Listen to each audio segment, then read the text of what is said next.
Então, Lucas capítulo 15, versículo 11 ao 32, é um texto muito conhecido, porque é um texto que a gente sempre está meditando nele, né? Tem louvores, tem livros escritos a respeito dele, que é a história do filho pródigo, certo? Então acompanha a leitura comigo aí, diz assim: disse ainda, a partir do versículo 11, certo homem tinha 2 filhos.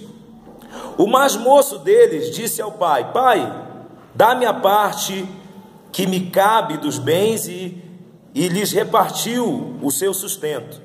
Passados não muitos dias, o filho mais moço, ajuntando tudo, partiu para uma terra distante e lá dissipou os seus bens, vivendo dissolutamente. Depois de ter gastado tudo, sobreveio àquela terra uma grande fome, e ele começou a passar necessidade. Então foi e se agregou a um dos cidadãos daquela terra, e este o mandou para os seus campos a apacentar porcos.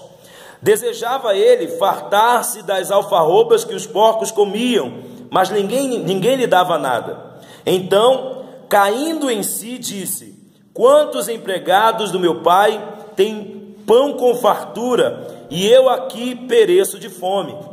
Levantar-me-ei e irei ter com o meu pai, e lhe direi: pai, pequei contra o céu e diante de ti.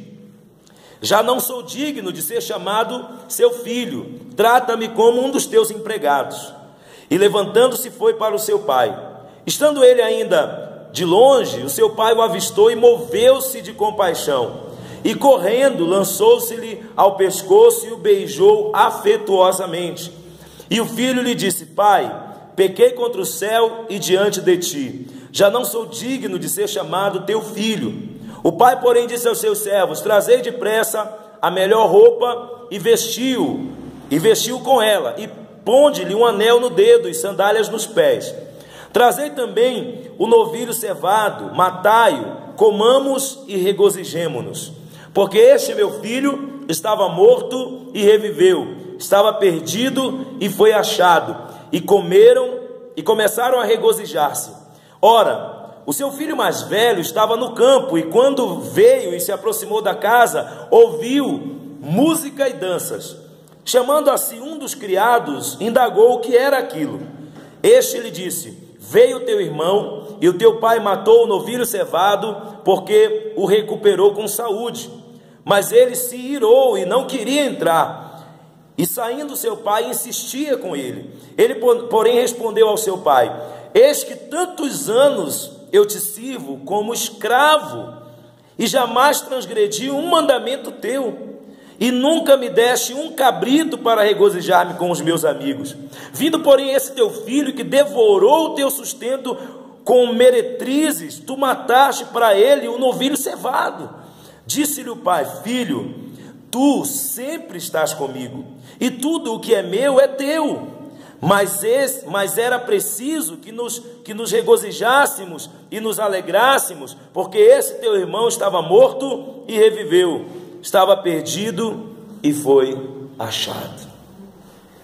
Queridos, esse é um texto muito forte, muito poderoso. Interessante que o contexto aqui é o seguinte: Jesus estava comendo com os pecadores, estava tendo comunhão com ele, pecador mesmo, prostitutas, cobradores de impostos, a galera da ralé, os marginais, a galera que ninguém quer chegar perto, que ninguém quer papo, principalmente naquele contexto judaico, que era um contexto muitos países, muitas regiões são dominadas pela religião, né? Principalmente naquela região ali do Oriente Médio. Vocês sabem muito bem que as leis do país são ditadas pela religião. Os países, por exemplo, que são árabes, a Liga dos Países Árabes, na sua maioria, o que rege a lei do país é o Alcorão, o livro sagrado dos muçulmanos. Então, o Alcorão é que rege a própria lei do país. As leis do país são julgadas, os crimes do país são julgados a partir do Alcorão. Em Israel não era diferente. Quem era que era o juizado de Israel? Era o Sinédrio. O Sinédrio é que tomava as decisões. E o Sinédrio era composto por mestres da lei judaica. que defendiam a lei de Moisés, que defendiam o Pentateuco, que defendiam a Torá, que era o livro sagrado dos judeus, os profetas, era através das quais eles julgavam os casos do seu povo. Então, haviam muitas leis com relação aos pecadores, né? Leis que condenavam os pecadores. Então, para um religioso, estar em contato com pecadores era algo abominável, era algo terrível, porque aquelas pessoas que eram religiosas, elas se julgavam superiores, melhores do que aquelas pessoas que viviam à margem da sociedade, que eram marginalizadas, os cobradores de impostos, as meretrizes e outros tipos de pecadores que existiam na época, naquela região, especificamente naquela sociedade. E vem Jesus, né, pregando o reino de Deus, um mestre considerado pelas próprias pessoas como um mestre, chamavam ele de Rabi, que era tipo um mestre querido, um mestre amado, e ele sentava com eles, comia com eles, coisa que os fariseus, que os publicanos, que os mestres da lei, que os doutores da lei, que os religiosos jamais fariam. Jamais fariam andar com esse tipo de gente. As pessoas usam um determinado ditado que ele é verdadeiro até certo ponto. Aquele ditado, diga-me com quem andas e eu te direi quem és. Aquele outro ditado, quem anda com porco acaba comendo babuja, lá no norte chama de babuja, que é essa comida de porco. Lavagem. Quem anda com porco acaba comendo lavagem. Tem um ditado aí que diz que quem fala demais anda dando bom dia a cavalo, né? E assim vai os ditados populares. Tem outro que diz assim, quem anda muito com morcego acaba dormindo de cabeça para baixo. Enfim, a questão não é, a questão aqui é que Jesus ele vem trazendo um novo padrão, o padrão de Deus. O padrão de Deus, amado, não tem a ver com socialismo.